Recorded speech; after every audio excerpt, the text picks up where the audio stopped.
आजकल heart attack young generation में भी काफ़ी ज़्यादा आ रहे हैं। तो क्या यह आपको और हमको भी आ सकता है?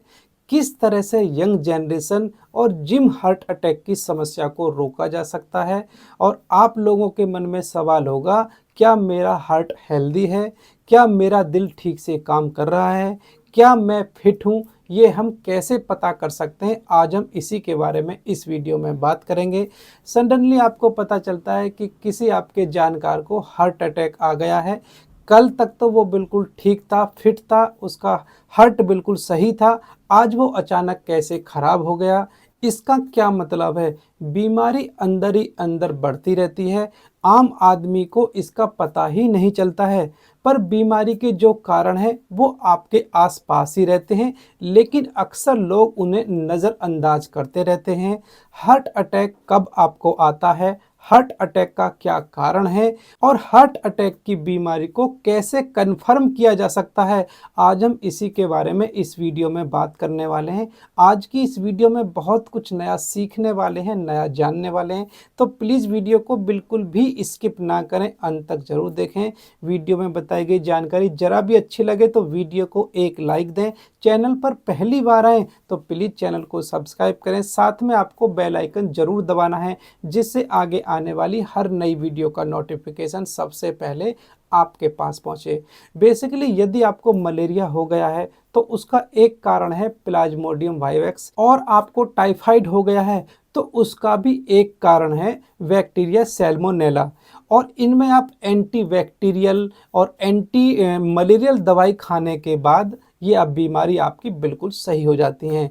लेकिन हार्ट की बीमारी में मल्टीपल फैक्टर्स होते हैं, जिनको हम लोग अक्सर इग्नोर करते रहते हैं, जिससे अंदर ही अंदर हमारे शरीर में ब्लॉकेज बढ़ते रहते हैं और एक दिन हमको हार्ट अटैक आ जाता है। लेकिन यदि आप एडवांस में केयर करते हैं, ध्यान रखते हैं, तो आपको कभी भी हार्ट अटैक नहीं आएगा। और आपके दिमाग में सवाल आ सकता है कि आखिर हमें डॉक्टर के पास कब जाना चाहिए, कौन से सिम्टम्स लेकर जाएं? तो उन सिम्टम्स के साथ यदि आप जाते हैं तो बहुत देर हो चुकी होती है, बहुत ज़्यादा ब्लॉकेज हो चुका होता है। लेकिन इससे पहले हम लोग बात करेंगे कि हार्ट अटैक आखिर कब आता है। बेसिकली जो हार्ट की जो ब्लड सप्लाई होती है वो कोरोनरी आर्टरी के द्वारा होती है, और इसके अंदर चर्बी अंदर की तरफ से जमनी शुरू हो जाती है। और जब यह ब्लॉकेज लगभग 75% तक हो जाता है तो तब भी मरीज को नहीं पता चलता है। वह तेज चल सकता है, दौड़ सकता है।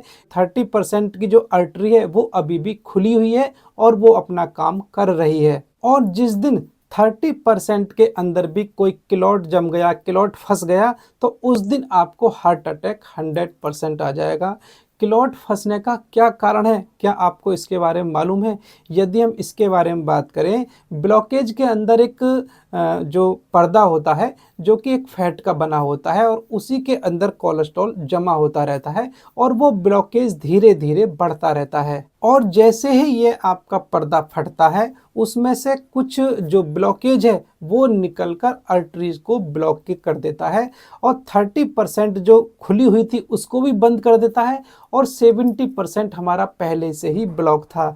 जैसे ही 100% ब्लॉकेज होता है, आपका जो हार्ट है वो हिस्सा आपका डेड हो जाता है। और ज़्यादातर लोगों को हार्ट की बीमारी में एडवांस में पता नहीं चलता है, लेकिन उसके कारण का पता चल जाता है। आपका कोलेस्ट्रॉल लेवल आप देख रहे हैं तो आप लिपिड प्रोफाइल टेस्ट करा कर देख सकते हैं। आपकी ब्लड शुगर का जो लेवल है वो भी चेक होता रहना ज़रूरी है। आप ओवरवेट तो नहीं है, कोई शराब या स्मोकिंग तो आप नहीं करते हैं। बेसिकली हार्ट की बीमारी के जितने भी कारण हैं उन लोगों को, आम आदमी को पता होता है, लेकिन उनकी केयर नहीं करते हैं और उनको अक्सर नज़रअंदाज करते रहते हैं। आपके पास जितने भी कारण हैं, आप उन कारणों के द्वारा, उन कारणों को देखते हुए सीटी कोरोनरी स्कैन करवा सकते हैं। यह एक ऊपर से ही एक स्कैन करने वाली टेक्नोलॉजी होती है जो आपको बता देती है कि आपके हार्ट के अंदर कितना ब्लॉकेज है। और 40 से 50% ब्लॉकेज है तो आपको बहुत ज़्यादा प्रिकॉशन लेने की ज़रूरत है। 50% से ऊपर जो क्लॉट है वो कभी भी फट सकता है, उसके फटने का डर हमेशा बना रहता है। लेकिन कब फटेगा यह कहना बहुत ज़्यादा मुश्किल है, लेकिन एक दिन ज़रूर फट जाएगा, क्योंकि ब्लॉकेज बढ़ते रहेंगे और एक दिन आपको हार्ट अटैक ज़रूर आ जाएगा। हार्ट की जो बीमारी होती है असल में उसके कई कारण होते हैं। वो है कोरोनरी आर्टरीज में चर्बी का जमा होना, जो अंदर की तरफ से लेयर बाय लेयर जमती रहती है। और हम जो भी घी खाते हैं, तेल खाते हैं, चर्बी खाते हैं, नॉन वेज खा रहे हैं, वो अंदर ही अंदर परत के रूप में जम रही है और एक दिन आपको हार्ट अटैक का कारण बनती है। बहुत से लोगों का जो कोलेस्ट्रॉल है, ट्राइग्लिसराइड है, वो काफ़ी ज़्यादा बढ़ा होता है और बोलते हैं कि हमारा थोड़ा सा कोलेस्ट्रॉल बढ़ा हुआ है। लेकिन ऐसे लोगों को मैं हमेशा सलाह देता हूं कि आपका थोड़ा बढ़ा हुआ नहीं चाहिए, बल्कि वो हमेशा कम रहना चाहिए। जैसे कि कोलेस्ट्रॉल की जो रेंज होती है वो लगभग 130 से 200 तक आपकी रहनी चाहिए, और हम उनको सलाह देते हैं कि ये 129 पर आप उसको लेकर आएं। सिंपल लॉजिक से आप इसे समझ सकते हैं। मुझे एक बॉल पेन खरीदना है जिसकी कीमत 130 रुपये वाली है, 150 रुपये वाली है और 200 रुपये वाली है, और मैं आपसे पूछूंगा कि मैं कौन सा खरीदूं, तो आप सलाह देंगे कि 130 वाला खरीदो। उसी तरह से जो कोलेस्ट्रॉल का जो लेवल है वो 130 रखना है, 150 रखना है या फिर 200 रखना है, यह जानकारी भी आप लोगों के पास होनी चाहिए। कोलेस्ट्रॉल के लेवल को 130 से नीचे रखना चाहिए और ट्राइग्लिसराइड को 100 के आसपास रखना जरूरी है। आप अपनी लिपिड प्रोफाइल टेस्ट के जरिए यह पता लगा सकते हैं कि आपका कौन सा लेवल कितना बढ़ा हुआ है। तो उसी तरह से जो ब्लड प्रेशर की ऊपर की रेंज होती है वो 120 mmHg ही आपको रखनी है, और जो ब्लड शुगर का जो लेवल है वो आपको 100 से 140 के बीच ही रखना है। इस तरह से जो हार्ट अटैक के जो कारण होते हैं लोग अक्सर उन्हें इग्नोर करते रहते हैं। लोग स्मोकिंग करते रहते हैं, यह भी आपके ब्लॉकेज को बढ़ा रहा है। कोई एक्सरसाइज नहीं करता है, यह भी आपके ब्लॉकेज को बढ़ा रहा है।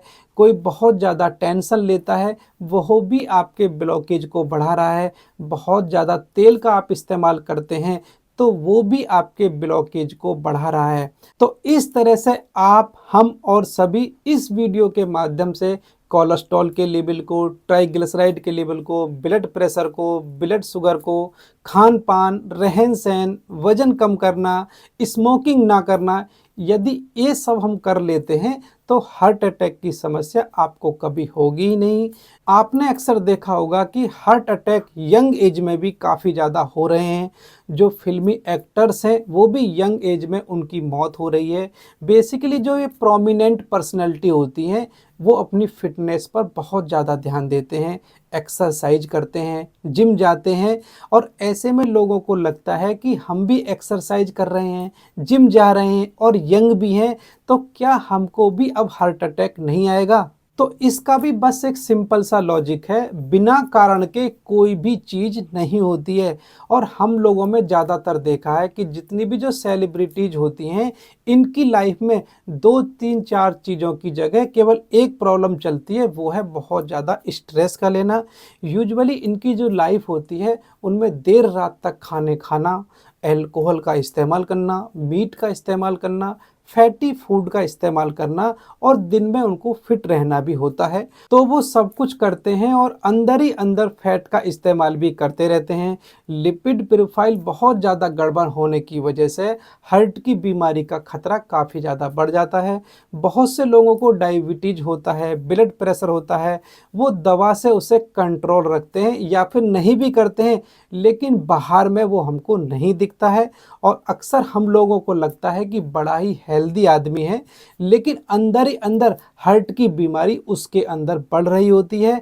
एक दिन ब्लॉकेज के ऊपर का जो पर्दा है वो फट जाता है, 100% ब्लॉकेज हो जाता है और फिर हार्ट अटैक से उसकी डेथ भी हो जाती है। इसीलिए हार्ट की बीमारियों को हम लोग छुपा रुस्तम के नाम से भी जानते हैं। मतलब बीमारी अंदर ही अंदर चलती रहती है, फैट हम लोग कंज्यूम करते रहते हैं और एक दिन हार्ट अटैक की समस्या अचानक आ जाती है। अब हम बात करें कि कोलेस्ट्रॉल किन खाने में होता है। बेसिकली जो नॉनवेज होता है उसमें जो कोलेस्ट्रॉल का लेवल है वो बहुत ज़्यादा हाई होता है, चाहे वो फिश हो, चिकन हो, मटन हो, पॉर्क हो, बीफ हो, ये सब फुल ऑफ कोलेस्ट्रॉल होते हैं। अंडे का जो पीला भाग होता है उसमें भी कोलेस्ट्रॉल काफ़ी अच्छी मात्रा में होता है, लेकिन वाइट भाग में नहीं होता है, आप उसका इस्तेमाल कर सकते हैं। दूध में कोलेस्ट्रॉल होता है, मतलब जितने भी ज़्यादा एनिमल प्रोडक्ट होते हैं उसमें कोलेस्ट्रॉल की मात्रा होती है, लेकिन जो प्लांट फूड होते हैं उसमें कोलेस्ट्रॉल नहीं होता या बहुत कम होता है, लेकिन फैट की मात्रा उसमें ज़्यादा होती है। जितने भी तेल होते हैं उन सभी में फैट होता है। आपको नॉन वेज नहीं खाना है, दूध में मलाई उतार कर आपको प्रयोग करना है, आपको तेल का प्रयोग नहीं करना है, जीरो ऑयल की कुकिंग आपको करनी है। बेसिकली खाने में मसाले की ज़रूरत पड़ती है और मसालों को भूनने के दो तरीके होते हैं, एक तो तेल के द्वारा और दूसरा पानी के द्वारा। अगर हम पानी से भूनना सीख गए तो हमारे पैसे भी बचेंगे और हम लोग हार्ट अटैक से भी बचेंगे। तेल की जगह यदि आप पानी का इस्तेमाल करना शुरू कर देते हैं तो आपका वजन भी कम होगा और आपका डाइजेशन भी इम्प्रूव होगा। बेसिकली जो जीरो ऑयल कुकिंग है आज का वो फ्यूचर डाइट है। इससे हार्ट की बीमारियों से बचाव होता है और आपकी जो फिटनेस है वो अच्छी रहती है, डाइजेशन आपका इम्प्रूव रहता है। और जिन चीज़ों में ऑयल आता है, जिन चीज़ों में ऑयल ज़्यादा मात्रा में होता है, उन चीज़ों को भी हमें खाने से रोकना होगा, क्योंकि इन चीज़ों में जो फैट होता है वो हमारे हार्ट को काफ़ी नुकसान पहुंचाता है। हमको ब्लॉकेज को बढ़ाना नहीं है बल्कि उसको रिवर्स करना है। इसलिए बहुत सारे हमें फ्रूट्स हैं, वेजिटेबल हैं, उनका इस्तेमाल करना है, जिससे कि एंटीऑक्सीडेंट हैं और फाइबर हमारे शरीर को मिलता रहे। आप लिपिड प्रोफाइल जो टेस्ट होता है उसको 20 वर्ष के बाद हर साल आपको कराते रहना है। यदि वो हाई मिलता है तो आपको प्रिकॉशन रखने की ज़रूरत है। आपको ट्रोपोनिन टेस्ट के द्वारा, ईसीजी के द्वारा और 2D इको के द्वारा कंफर्म किया जा सकता है कि आपको हार्ट से संबंधित कोई बीमारी तो नहीं है। तो इन टेस्ट को आप अपनी डॉक्टर की सलाह के अनुसार करवा सकते हैं। तो फिलहाल इस वीडियो में सिर्फ इतना ही, और मैं उम्मीद करता हूं कि आज इस वीडियो के माध्यम से आपने कुछ ना कुछ नया सीखा होगा, नया जाना होगा। वीडियो में बताई गई जानकारी आपको पसंद आई होगी तो प्लीज़ वीडियो को एक लाइक दें, एक कमेंट करें, वीडियो को शेयर करें। चैनल पर पहली बार आएँ तो प्लीज़ चैनल को सब्सक्राइब करें, साथ में बेल आइकन ज़रूर दबाएँ, जिससे आगे आने वाली हर नई वीडियो का नोटिफिकेशन सबसे पहले आपके पास पहुँचे। यदि आपके दिमाग में किसी टाइप का कोई भी सवाल है आप उसे तुरंत कमेंट बॉक्स में ज़रूर पूछिएगा, या फिर आप मुझे इंस्टाग्राम पर भी फॉलो कर सकते हैं। इंस्टाग्राम का जो लिंक है वो आपको डिस्क्रिप्शन में मिल जाएगा, वहाँ जाकर अपना सवाल पूछिएगा, वहाँ भी मैं आपको सेटिस्फैक्टरी आंसर ज़रूर से दूंगा। यदि आप जानना चाहते हैं कि अकेले होने पर, हार्ट अटैक आने पर अपने आप को कैसे बचाएं, इसके लिए आप ये ऊपर वाली वीडियो देखें। हार्ट अटैक आने पर सामने वाले को कैसे बचाएं, यह जानने के लिए आप ये नीचे वाली वीडियो ज़रूर देखें। मिलते हैं एक नई वीडियो में नई जानकारी के साथ, तब तक आप सभी को मेरा नमस्कार। जय हिंद, वंदे मातरम।